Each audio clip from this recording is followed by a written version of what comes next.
Hey everyone, welcome back to Easy English Chats. I'm Jake, and as always, I'm here with my awesome co host Nina. Hi, friends.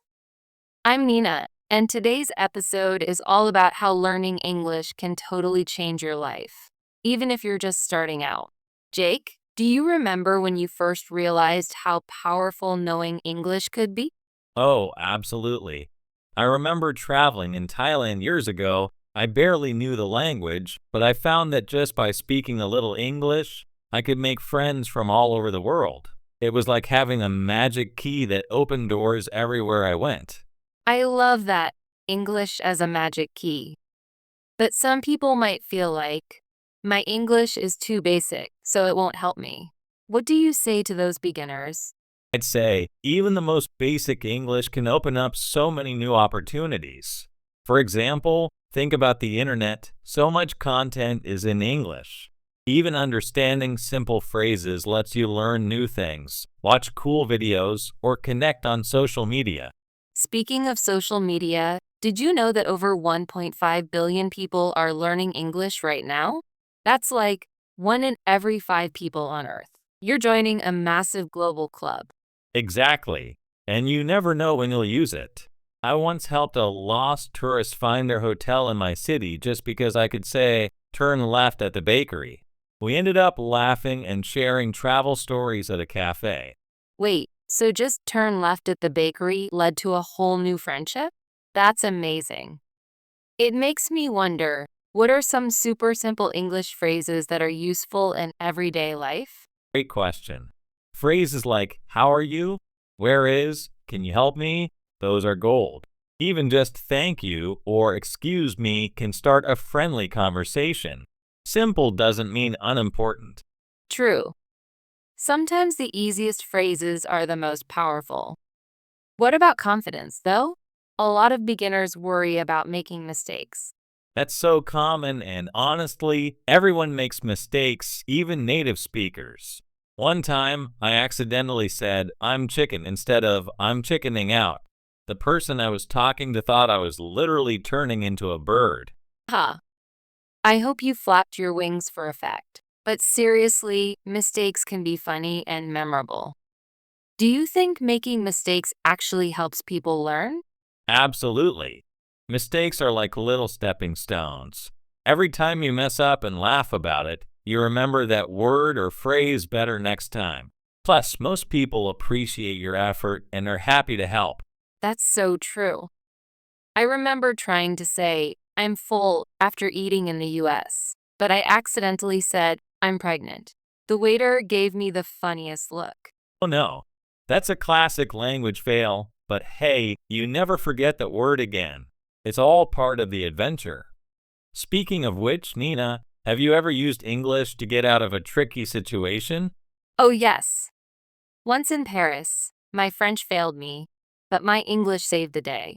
I got lost in the metro, and an English speaking local helped me find my way. I even made a new friend. See, English isn't just for English speaking countries. It's the world's bridge language. You can connect with people in Tokyo, Berlin, or Rio all through English. Exactly. But what about for jobs or studies? Does basic English really help that much? Definitely, even beginner English can boost your job chances. For example, many companies want employees who can answer emails or greet customers in English. And if you dream of studying abroad, you'll need at least some basic English to get started. That's so motivating. And honestly, English is everywhere. Even your favorite music or movies. If you understand just a little, it's more fun. Speaking of movies, I always tell beginners to try watching cartoons or children's shows in English. The language is simple, and you can pick up lots of useful expressions. Great tip. I used to watch Peppa Pig for practice. No shame. Do you have a favorite resource for beginners? Absolutely, there's a website called ESL Fast with super short stories. You can read and listen at the same time. Perfect for busy people who want bite-sized lessons. Nice. I'll check that out. Let's talk about routines. How can listeners fit English into daily life if they're super busy? Even 5 minutes a day makes a difference. You can listen to a podcast on the bus, label items around your home in English, or text a friend good morning in English. I love the idea of labeling things, like putting a sticky note on your fridge that says fridge. It sounds silly, but it really works. Totally. And don't forget about using voice assistants in English. Ask your phone, "What's the weather?" or set a timer.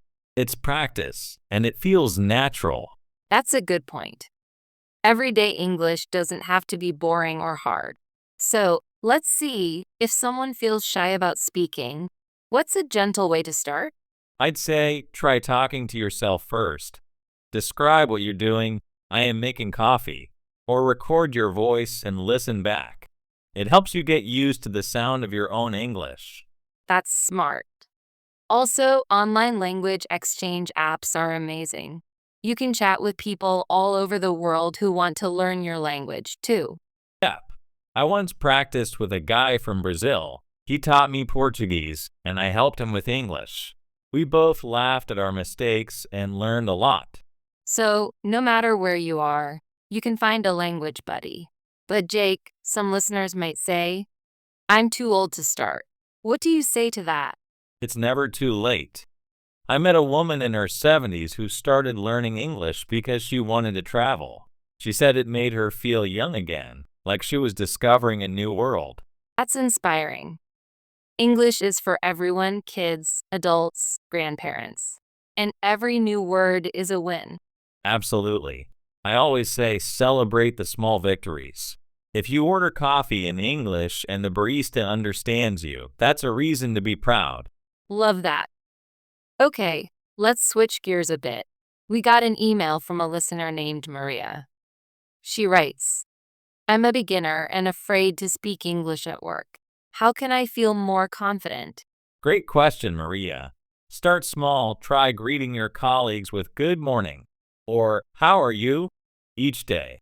The more you practice, the easier it gets. And remember, most people are supportive and happy to help you learn. I'd add, don't be afraid to use notes or Google Translate if you get stuck. It's okay to ask, can you repeat, please? Or what does that mean? That's how you learn. Exactly. And maybe set a tiny goal for each week, like, I'll ask one question in English during a meeting. Before you know it, you'll feel more comfortable. Great advice. Speaking of comfort, Jake, have you ever had a funny, lost in translation moment at work? Oh, yes. I once sent an email saying, "I'm looking forward to your answer," but accidentally wrote, "I'm looking forward to your anger." The reply was, "I hope not." Oh no. I bet you double check your emails now. My favorite is when I tried to say, I'm busy as a bee, but I said, I'm busy as a beef. Everyone was so confused. That's hilarious. But see, those moments stick with you, and you never forget them. So listeners, don't be afraid to laugh at your language fails. They're part of the journey. For sure. Now, let's give our audience some quick takeaway tips. Jake, what's your number one tip for beginners? My top tip: practice every day, even just a little. Consistency beats cramming. 5 minutes daily is better than an hour once a week. I'd say, don't be afraid to make mistakes. Every error is a step forward. And remember to celebrate your progress, no matter how small. Also, use English in real life, order food, ask for directions, chat online. The more you use it, the faster you'll improve. And have fun with it. Watch cartoons, sing along to your favorite songs, or play English word games. Learning should be an adventure. Perfect. Before we wrap up, let's challenge our listeners. This week, try saying hello or thank you in English to someone new. Let us know how it goes. Yes. And if you have a funny English story or question, send it our way. We love hearing from you. Thanks for joining us today on Easy English Chats. If you enjoyed this episode, don't forget to follow, share, and subscribe so you never miss an episode. And remember, Every word you learn is a step towards changing your life. Keep going, and we'll see you next time.